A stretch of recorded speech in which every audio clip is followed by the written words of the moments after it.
algunos colaboradores, en especial Hugo Murcia, que fue mi director de tesis de la Universidad de Caldas.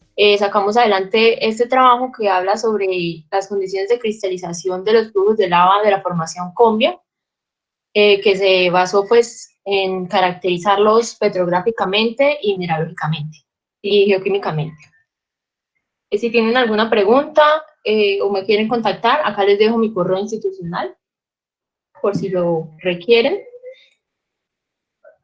Y bueno, acá está el contenido de la presentación, entonces vamos a empezar por la introducción. La formación Combia es una formación que muestra una secuencia volcanosedimentaria de edad mioceno, en cuya base se encuentran unos flujos de lava, y pues lo que quisimos con este trabajo fue caracterizarlos para poder comenzar a entender cómo funciona su sistema magmático, o cómo funcionó.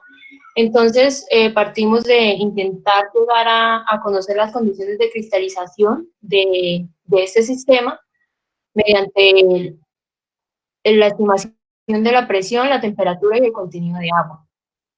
Entonces, a partir de esto, podríamos entender la configuración de los reservorios magmáticos que componen este sistema y la evolución de estos y pues, los minerales que se encontraban en estos flujos de lava.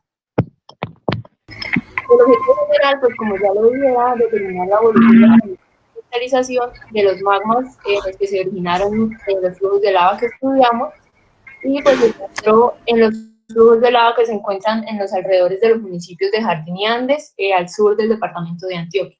Entonces, como objetivos específicos teníamos identificar las características mineralógicas y texturales de los flujos de lava, pues de los flujos de lava que estaban en los alrededores de estos municipios, utilizando análisis petrográficos. Definir la composición química de las fases minerales presentes en estos flujos de lava mediante el uso de microsonda electrónica. Realizar la caracterización geoquímica a partir de óxidos mayores y de elementos traza. Estimar las condiciones de temperatura y presión. Esto más adelante se los voy a explicar, que lo obtuvimos mediante la composición química de las fases minerales. Y pues a partir de todo lo anterior, poder proponer un modelo evolutivo del reservorio magmático asociado a los flujos de lava de la formación Combia. Bueno, la ubicación, como ya les hablé, queda en el sur del departamento de Antioquia, cerca a Jardín. Obtuvimos 2 muestras y relativamente cerca al municipio de Andes obtuvimos una tercera muestra. Es decir, cada uno corresponde a un flujo de lava distinto. Como antecedentes para la formación Combia, tenemos que la definición inicial la realizó Gross en 1926, que la reporta como una secuencia volcanoclástica dividida en 3 miembros principales. Un miembro volcánico, que corresponde a los flujos de lava, un miembro volcanosedimentario, que corresponde a depósitos volcanoclásicos y rocas sedimentarias con alto aporte volcánico, y unos cuerpos subvolcánicos que se encuentran aflorando a lo largo de la cuenca en la que se encuentra este volcanismo. El miembro volcánico se compone por flujos de lava basálticos y andesíticos, según lo han reportado anteriormente, mientras que los cuerpos subvolcánicos tienen una composición entre andesítica y dacítica. Y la diferencia también entre estos 2 miembros es la afinidad que puede ser entre toleítica y calcoalcalina para el miembro volcánico, y una afinidad totalmente reportada como calcoalcalina para los cuerpos subvolcánicos. La edad que han reportado anteriormente ha sido de entre 5.2 y 10.6 millones de años para el evento de la formación Combia. Y el origen se lo han asociado ubicado en un arco de subducción con unas fuentes primarias tipo manto empobrecido con contaminación cortical y algunos procesos de metasomatismo del manto en el que se generó este magma. Bueno, para el marco geológico tenemos la ubicación inicialmente en el occidente colombiano, donde están la cuenca Cauca-Patía-Amagá. En esta zona amarilla tenemos la subcuenca Amagá, que es la que corresponde a la parte de Antioquia, que es esta que vemos en esta figura, y en estos colores, más o menos amarillo claro, todo esto es la secuencia de la formación Combia. Y estos que vemos en unos colores rosado coral más clarito son los cuerpos volcánicos que están asociados a esta formación. Entonces, como podemos ver, ocupa un área bastante grande, los tres flujos de lava que estudiamos, y en estos colores grises vemos los flujos de lava que se han estudiado en otros trabajos de inventaria, pero esta no hace parte o no se reportó en este trabajo. Para la metodología, realizamos inicialmente una revisión bibliográfica, posteriormente el análisis petrográfico con un conteo de 400 puntos para cada muestra, un análisis de química mineral mediante la microsonda electrónica de emisión de campo perteneciente al Observatorio de la Tierra de Singapur, y como pueden ver acá, el análisis se realizó eligiendo, mediante la petrografía, elegimos cuáles eran los cristales que presentaban texturas relevantes para nuestro estudio o características distintivas que pudiéramos medir químicamente esa composición. Entonces, como pueden ver, están marcados en rojo los distintos cristales a los que se realizaron medidas de química mineral. Y adicionalmente los análisis químicos de roca total para cada muestra. Tenemos en la parte de resultados para la petrografía en colores azules, en el caso de la muestra 18, en los colores azules el contenido de plagioclasa. Como podemos ver en las fotos, abunda más que todo la plagioclasa, es una roca porfirítica con una matriz compuesta tanto por vidrio como por microcristales de plagioclasa y de piroxeno. En esta podemos subrayar la textura aglomeroporfirítica que se compone por cristales de plagioclasa individuales que se encuentran aglomerados entre ellos por sus bordes, como podemos ver aquí. Y también encontramos texturas de corrosión, bordes de corrosión o bahías de corrosión. En esta otra muestra encontramos también la gran cantidad o el gran contenido de plagioclasa, el cual predomina. Se encuentra muy poco piroxeno y el que se encuentra únicamente en la matriz como microcristales. Igualmente encontramos texturas glomeroporfiríticas, en esta también encontramos texturas en tamiz, como podemos ver en estos, y la textura traquítica que pues, se da por el alineamiento de los microcristales o cristales de plagioclasa en la matriz. Y en el último flujo de lava encontramos que hay mayor presencia de piroxeno, como podemos ver tanto en las fotos como en esta gráfica, que se encuentran como fenocristales y se pueden encontrar en aglomerados, igualmente con plagioclasa. Y también que se encuentran las texturas coroníticas en los piroxenos. Al igual que en las plagioclasas se pueden encontrar texturas en tamiz y bordes de corrosión. Para la parte de química mineral, habiendo estudiado y seleccionado los cristales de plagioclasa que nos interesaban estudiar, obtuvimos para los fenocristales de las tres muestras una variación en anortita entre 62 y 89%, que corresponde a una plagioclasa tipo labradorita bitognita, en la cual predomina la bitognita. En cambio, para los microfenocristales encontramos tanto abundancia de labradorita como de bitognita. Bueno, igualmente podemos ver cómo coincide la composición de los cristales en las tres muestras. Y para la zonación pudimos encontrar una zonación inversa, tanto como oscilatorias. Entonces acá podemos ver en las distintas imágenes, estas tres corresponden a zonaciones oscilatorias y esta corresponde a una zonación inversa. Para los piroxenos de la muestra IES B20, encontramos, decidimos estudiar esta variación de centro-borde en los que se encontraban texturas coroníticas y encontramos que algunos cristales presentan centros de hojita, como podemos ver en esta imagen, centros de hojita con bordes de pigionita, así como también se encontraron cristales que presentan tanto centro como borde de hojita y cristales que no tenían zonación y correspondían o a cristales de hojita o a cristales de pigionita. Todos estos correspondientes a cristales de clinopiroxeno. También estudiamos inclusiones de vidrio y datos de vidrio dentro de la matriz, esto mediante la química mineral. Entonces obtuvimos un rango de variación bastante grande, sobre todo para el vidrio, y pues un rango un poco más pequeño de variación para lo que son las inclusiones de vidrio dentro de los cristales de plagioclasa. En cuanto a la geoquímica, al caracterizar las rocas encontramos que corresponden a andesitas y un flujo correspondió a andesita basáltica de la serie toleítica y con un contenido de potasio entre medio y alto.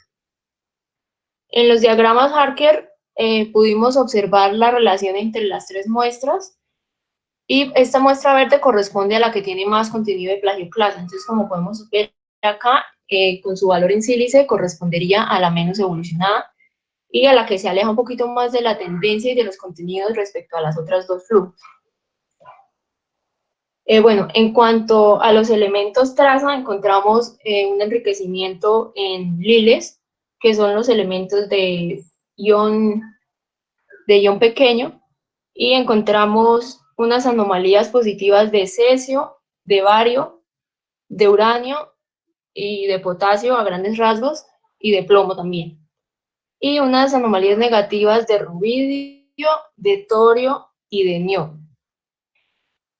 Y para el diagrama de tierras raras normalizado con dedito, encontramos un enriquecimiento ligero en las tierras raras ligeras, que es este lado de la gráfica, respecto a las pesadas que se encuentran aquí.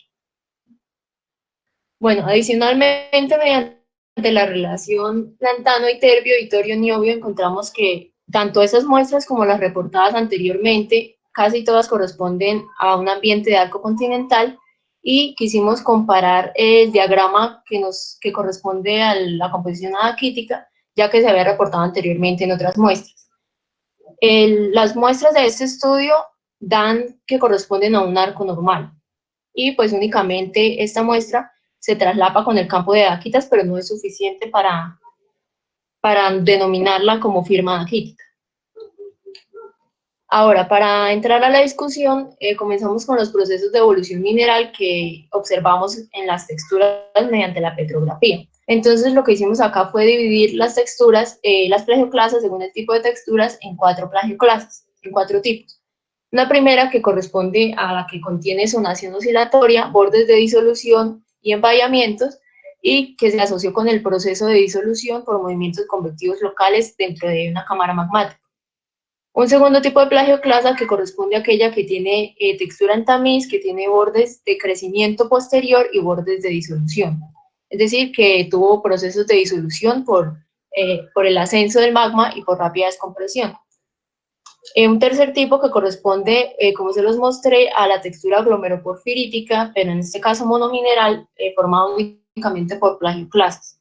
En este caso eran cristales euedrales que se encontraban más o menos unidos por sus ejes paralelos, y se asoció al proceso de cineusis, que es un episodio en el que al formarse los cristales quedan en suspensión y por turbulencia magmática se adhieren entre ellos por sus caras de menor energía interfacial, que suelen ser las caras principales. Y un cuarto tipo de plagioclasa, también formado por glomerocristales, pero en este caso subhedrales y con evidencias internas de disolución o con bordes de disolución marcados. Entonces, esto se asoció al proceso que propone Hoffman en 1993, que es una disolución y reabsorción por movimientos convectivos. ¿Qué sucede cuando de igual manera se encuentran las plagioclasas formadas y se encuentran estables en un fundido, pero al haber cambios en la presión y temperatura, se desequilibra este fundido y lo que hace es disolver la plagioclasa tanto interna como externamente, y posteriormente, cuando se alcanza el equilibrio, estas plagioclasas ya están unidas entre ellas, y pues lo que va a hacer es que este fundido, que fue el producto de la disolución, va a cristalizar y va a unir estas plagioclasas entre ellas. Y para los piroxenos, como se pudieron dividir en 2 tipos. Primero, los que se encontraron con coronas ricas en magnesio y centros ricos en hojita, que indican un proceso de recarga del reservorio magmático, el cual inicialmente tiene las condiciones ricas en calcio para cristalizar la hojita, pero posteriormente, por una recarga del mismo reservorio, comienza a cristalizar sobre la red que ya existe, comienza a cristalizar el mismo piroxeno, pero más rico en magnesio. Y un segundo tipo de piroxeno, que es el que presenta la textura aglomeroporfírica polimineral, que al igual que las plagioclasas, ocurre por la unión de estos cristales en el fundido, pero en este caso, al ser polimineral, se cree que ocurre por la remoción de márgenes de enfriamiento, es decir, que a medida que estos cristales se iban formando, se pegaban a la cámara debido a la cristalización diferencial y al cambio de temperatura, ya que los márgenes son más fríos, entonces se pegan a los márgenes y ahí cuando pasa el magma en ascenso, lo que hace es involucrarlos con él y llevarlos ya unidos.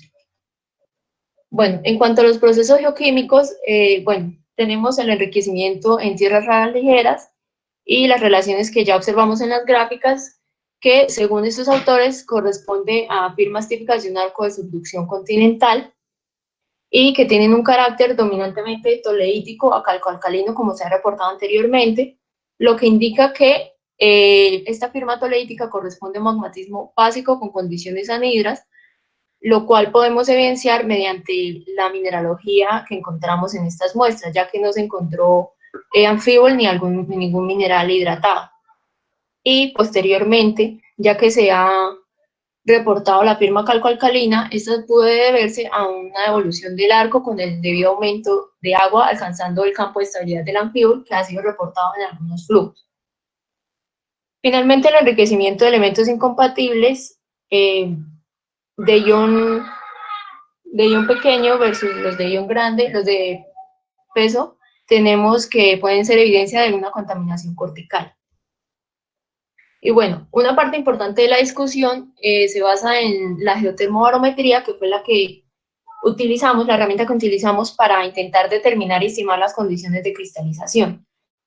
Primero hay que hacer una salvedad en cuanto a esta herramienta, y es que para el caso del termobarómetro plagioclasa líquido, aún no es 100% seguro su uso, ya que no se encuentra calibrado para todos los ambientes, ni se encuentra del todo aprobado, porque es necesario algunas pruebas de presión para saber si funciona del todo. Entonces, teniendo esto en cuenta, esos son resultados preliminares que intentamos acercarnos al funcionamiento o a cómo está compuesto el sistema magmático.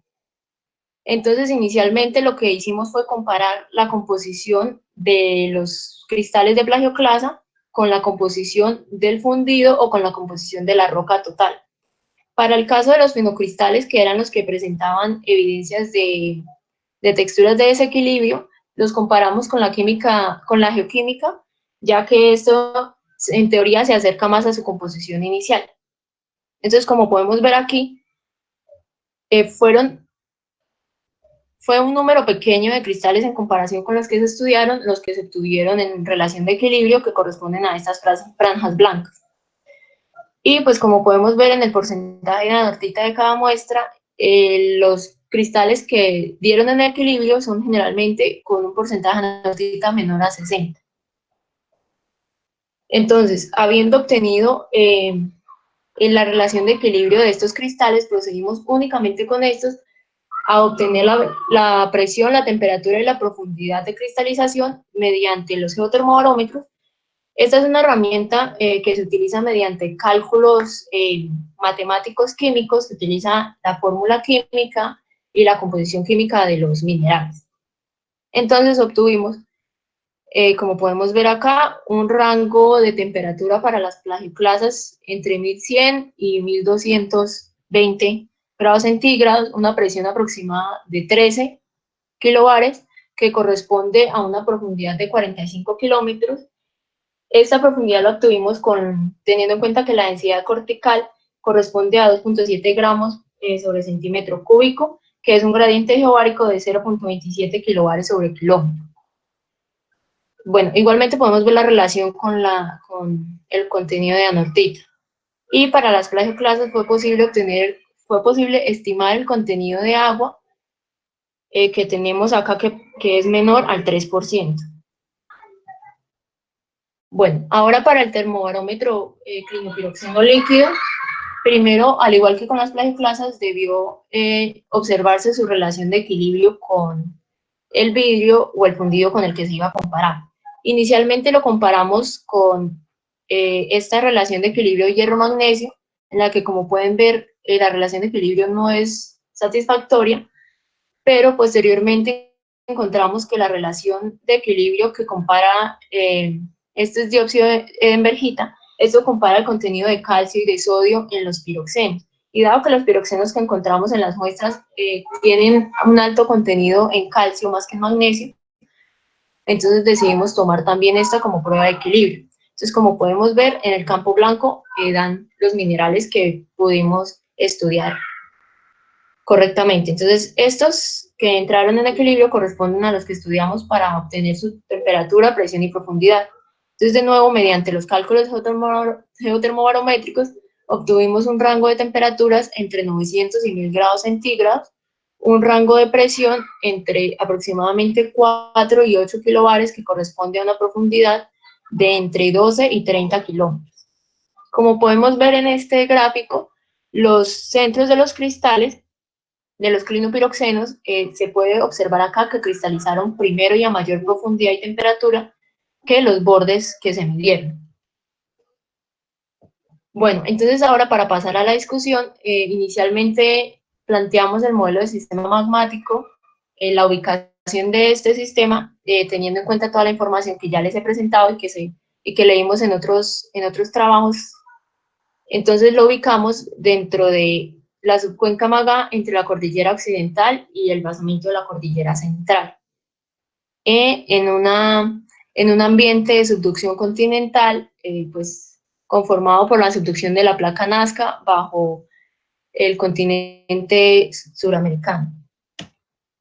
Y finalmente el modelo del sistema magmático que organizamos mediante los resultados de la petrografía y la geotermometría.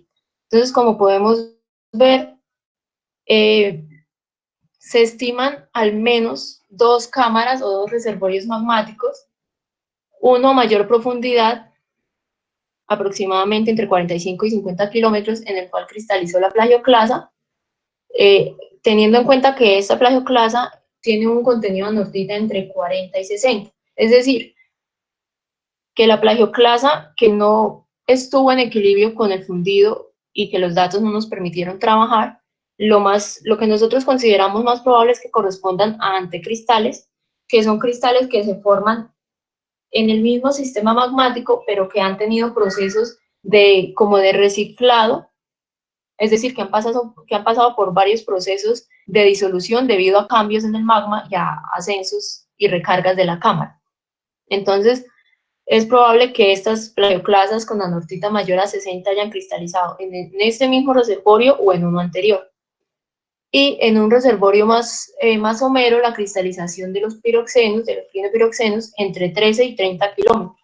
Entonces, como podemos ver acá, estos representan los centros de los cristales de piroxeno y estos representan los bordes que se formaron a menor profundidad y a condiciones de menor presión y temperatura. Y adicionalmente, los procesos internos que asociamos con las texturas. Entonces, en la cámara más profunda, pudimos asociar procesos de cambios en la presión, temperatura y agua que produjeron la disolución interna y externa de los cristales y el acoplamiento que desarrolló las texturas glomeroporfiríticas. Igualmente, el desarrollo de las texturas de zonación oscilatoria y los procesos y texturas que indican disolución y descompresión, como la disolución de bordes y la disolución interna de los cristales de plagioclasa. Y en la cámara más superficial, la remoción de cúmulos por una inyección de magma a la cámara más profunda, que se observa mediante el desarrollo de las texturas glomeroporfiríticas poliminerales, y un último proceso asociado a la cristalización de los bordes ricos en magnesio por inyecciones de magma más calientes, que probablemente provienen de la cámara inferior, del reservorio inferior. Bueno, entonces ya para terminar, pues como conclusiones, tenemos que los flujos de lava de la formación Comia, que se localizan alrededor de los municipios Jardín y Andes, son de composición andesítica basáltica a andesítica con una afinidad toleítica, con una mineralogía predominantemente de plagioclasa, en menor proporción piroxeno y presencia tanto de vidrio como microcristales en la matriz. Los fenocristales de plagioclasa, que son de composición labradorita y bitognita y presentan diferentes texturas como zonación oscilatoria, textura aglomeroporfirítica, textura en tamiz y envallamientos. Estos, como ya les comenté, que fueron considerados anticristales afectados por distintos procesos de disolución y reabsorción. Y los microfenocristales, que son de composición andesita y bitognita, que no presentaron evidencias de reacción. Los fenocristales de piroxeno, que son de composición augita, y los microfenocristales, que varían su composición entre augita y pigionita, con algunos microfenocristales que tienen núcleo augita y desarrollaron bordes ricos en magnesio, es decir, pigionita. La ausencia de minerales hidratados en las muestras estudiadas como el anfíbol, que se confirma con la tendencia toleítica de fraccionamiento, implica que este sistema contenía poca agua. Los patrones de distribución de los elementos traza y la variación en estos indican un sistema magmático ubicado en un arco continental de subducción con la ocurrencia de procesos de contaminación cortical. Bueno, para la parte de los geotermobarómetros que permiten sugerir la presencia de al menos dos reservorios magmáticos, como ya se los mencioné, uno entre 45 a 50 kilómetros de profundidad, donde cristalizaron los microfenocristales de plagioclasa, y un segundo más superior, más somero, ubicado entre 13 y 30 kilómetros de profundidad, donde cristalizó el piroxeno. Según las texturas minerales y las condiciones que obtuvimos de presión y temperatura, identificamos procesos de inyección de magma, convección local, formación y remoción de cúmulos en márgenes de enfriamiento y disolución por rápida descompresión. Y bueno, y como recomendaciones, sugerimos definir una relación estratigráfica estructural de los productos de la formación Combia en la parte central de la subcuenca de Amagá, que corresponde a la zona de estudio. Esto permitiría identificar de mejor manera cómo se relacionan estos flujos de lava con el resto de la secuencia volcaniclástica. También se recomienda datar los productos de la formación Combia en esta área de estudio para poder tener información más detallada acerca es decir, correlacionar esta evolución con unas edades. Y finalmente, realizar una comparación detallada de la geoquímica isotópica para los diferentes flujos de lava de la formación Combia para establecer si existen diferencias en el origen de esto. Esto debido a que algunos flujos han sido catalogados como de firma calcoalcalina, mientras otros han sido estudiados como toloíticos. Y acá están las referencias que utilizamos para esta presentación, si a alguien le interesa. Y muchas gracias y pues quedo atenta a sus preguntas.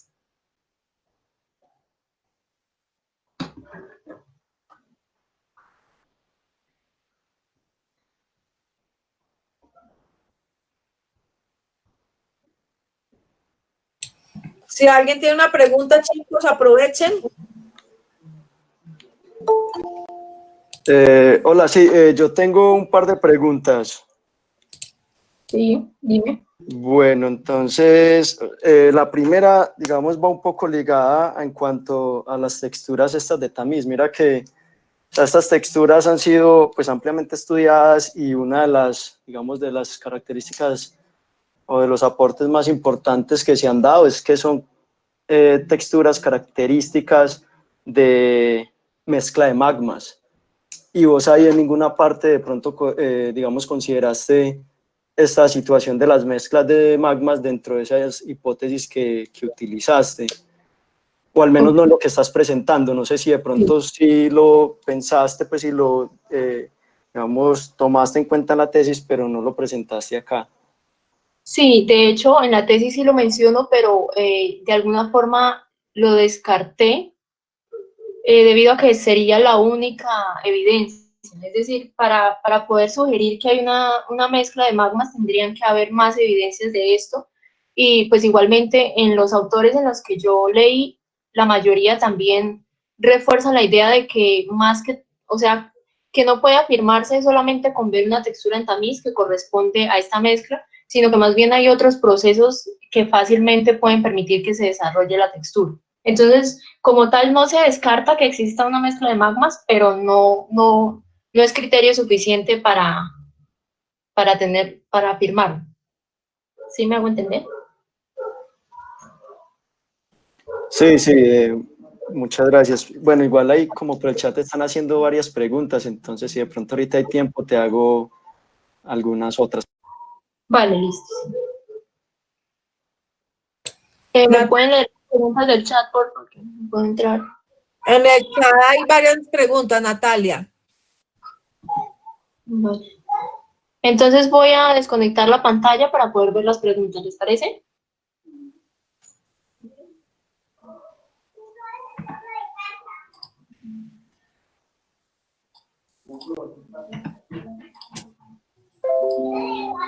A ver. ¿Ya los pudiste ver? Sí, las estoy viendo. Vale. A ver. Dice Carlos Alberto Borrero, ¿podría especular con sus resultados cómo sería el ángulo de subducción? Bueno, la verdad no me he puesto a pensar seriamente en eso, pero creo que ese ángulo de subducción estaría relacionado con el desarrollo de minerales hidratados. Cuando realicé pues, el estudio de los diferentes autores que comparan esta mineralogía hidratada y no hidratada en los sistemas magmáticos de ambientes continentales, hacen una relación en la cual indican que cuando esta mineralogía es anhidra, el ángulo de subducción debería ser menor, de tal manera que se desarrolla un magmatismo más somero que en los sistemas en los que sí alcanza la presión para que haya agua. Pero como tal, un ángulo de subducción, la verdad no me atrevo a especular.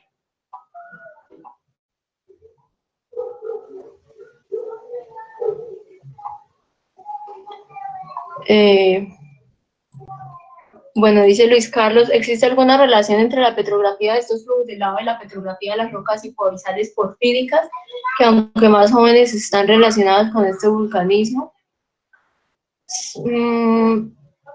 Sí existe una relación, pero no es tan estricta. Es decir, lo que yo pude observar de los artículos que leí acerca de las rocas hipoabyssales es que en su mayoría ya contienen cristales de anfíboles en gran cantidad.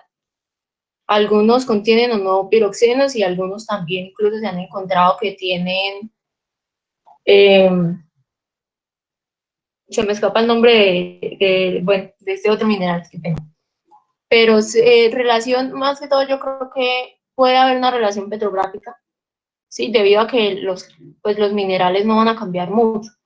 Pero lo que sí tendríamos que estudiar a más profundidad es el cambio en la tendencia química, para ver si, que ya se ha confirmado que hacen parte del mismo sistema, tanto los flujos de lava como las rocas hipoabyssales, pero de pronto estudiar mejor cómo fue la evolución o la transición desde estos flujos hasta los pórfidos. Pregunta Alonso Montoya que si este método se podría emplear para los basaltos de la formación Barroso. Sí, la geotermobarometría se puede utilizar para todas las rocas volcánicas. De acuerdo a la composición, hay unos geotermobarómetros más desarrollados para ciertas composiciones. Entonces se pueden encontrar unos para rocas básicas y unos para rocas más félsicas y también de acuerdo a la mineralogía presente.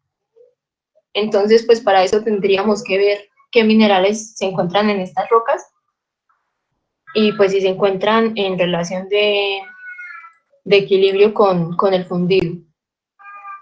Y preguntan acá, ¿qué factor de interferencias procede para la variabilidad de las texturas? No entiendo del todo esta pregunta, si me la puedes explicar, por favor, qué pena. ¿Qué factor de interferencias? ¿A qué se refieren con interferencias?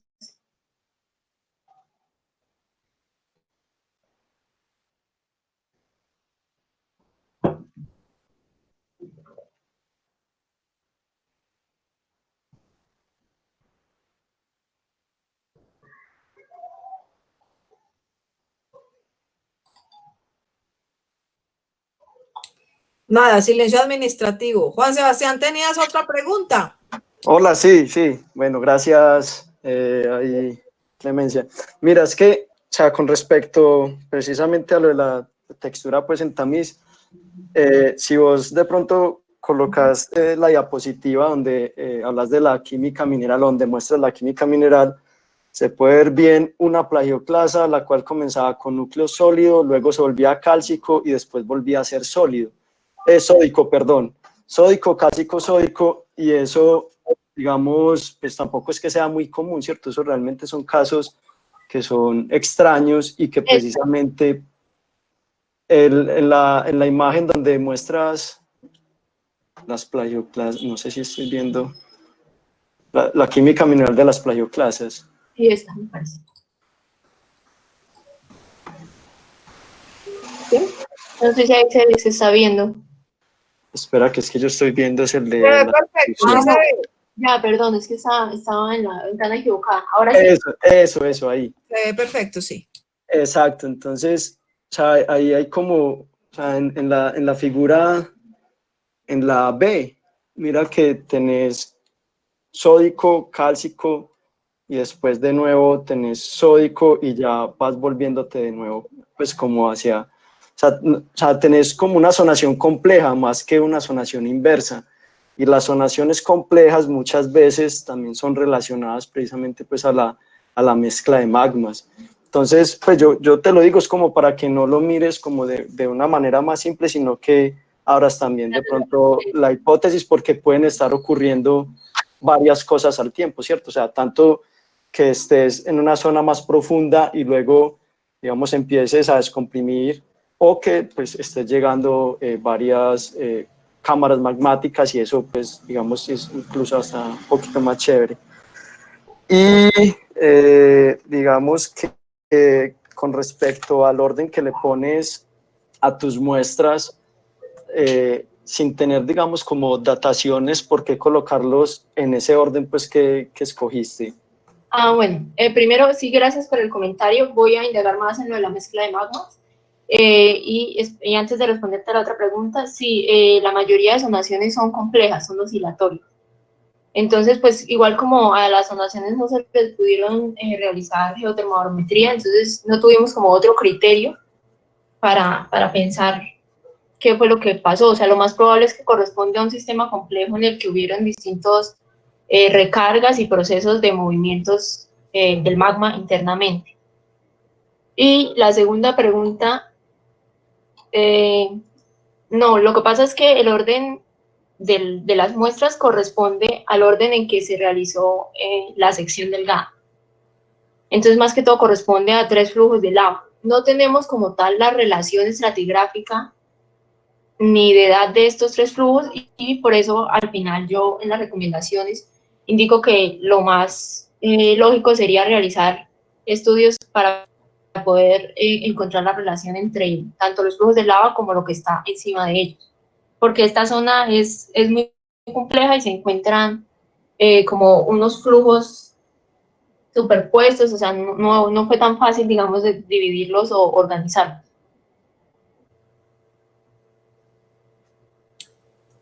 Natalia, tienes una súper pregunta del profesor Agustín Cardona ahí, en el Messenger. Ahí voy. Ay, vamos a salirme de acá. Dice, muy interesante, siguiendo con la pregunta que le hicieron de la mezcla de magmas, usted también reporta zonación composicional inversa de la plagioclasa, ¿cómo lo explica? Es curioso que el piroxeno aparezca como una cristalización más tardía. Sí, de hecho, esto del piroxeno sí nos dejó pensando y nos tiene pensando, pero como pudimos ver que solamente una de las muestras contiene fenocristales de piroxeno, y esa muestra es la que corresponde en la geoquímica a la muestra más evolucionada. Entonces, esto me dio un indicio de que posiblemente las otras 2 muestras no pasaron por ese reservorio, o cuando las otras 2 muestras llegaron a superficie, aún no se había desarrollado el clinopiroxeno, no se habían dado las condiciones, no es algo muy claro, pero son los indicios iniciales que encontramos con respecto a eso. Y bueno, lo de la zonación inversa, encontramos contados los cristales de sanación inversa, la mayoría eran composicional, eran oscilatoria compleja. Entonces, pues como fueron tan poquitos los cristales que encontramos con sanación inversa, pues lo que propusimos, no, más bien nos fijamos en la sanación oscilatoria como, pues como ya lo dije, en procesos diversos de cambios, ¿sí? Cambios en la presión y la temperatura que pues hicieron que también hubieran cambios en la composición, sin descartar que hubieran también inyecciones de magma más básico desde, no sé si otro reservorio o desde la misma fuente de magma. Pero entonces, más que definir una mezcla de magma, pues la mayoría de artículos, al menos lo que yo leí y lo que encontré coherente pues con mis resultados, fue los cambios en las condiciones de la cámara que permiten que un cristal de una composición más básica se vaya hacia una zona más fría, ya cristalizado, y allá siga cristalizando con menos calcio, y de nuevo entre una inyección más caliente, y así sucesivamente ocurra o sea, se desarrolle una sanación compleja.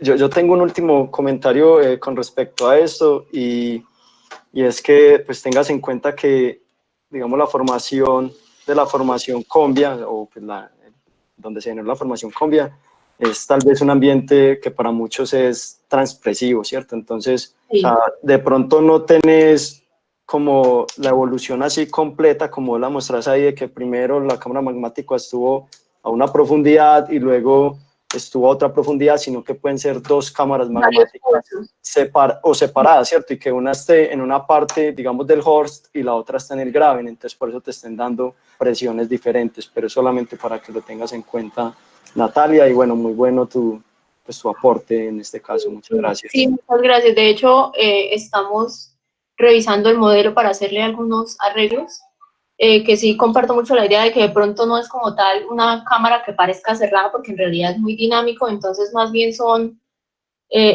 puede ser un reservorio y uno superior que solamente están conectados en un pulso, o son varios pulsos distintos, o estamos estudiando bien ese modelo para arreglarlo, que quede más explicativo, más lógico. Muchas gracias.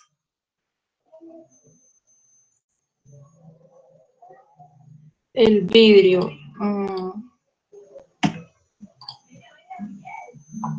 Voy a compartir la pantalla de nuevo.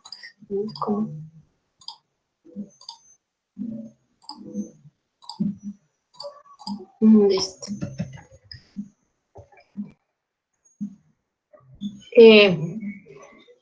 Bueno, la verdad no había considerado los datos del vidrio como evidencias de mezcla. La verdad.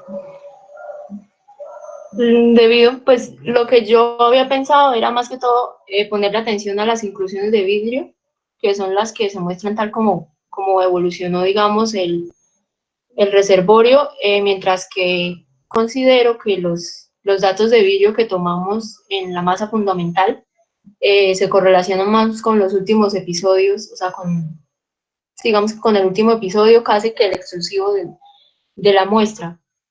Pero sí voy a tener en cuenta ese comentario para revisarlo más detenidamente, para observar si hay alguna relación más que apunte hacia una mezcla de magmas. Muchas gracias, profe Carlos Borrero.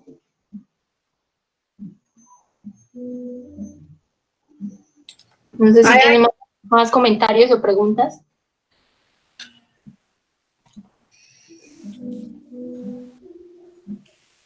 No, parece que no.